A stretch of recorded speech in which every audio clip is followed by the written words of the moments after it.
The Redmi is introducing Note 14 Pro. Friends, subscribe my channel for more latest videos. Thanks.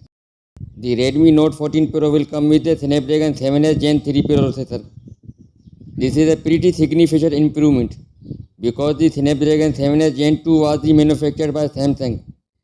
The new Snapdragon 7S Gen 3 is now manufactured by TSMC and will support a powerful octa-core processor and GPU of Adreno. The smartphone is coming with 45-watt fast charging support. This is a disadvantage because the previous Redmi Note 13 Pro 5G comes with 67-watt fast. Although the new generation Note 14 series is superior in terms of SoC etc. The Xiaomi has made some changes. However, a regression in the fast charging in the Pro model is not a good situation. There will be 8GB of RAM and 512GB of storage. This is a huge amount of data for future use. The smartphone will run on Android 14 operating system.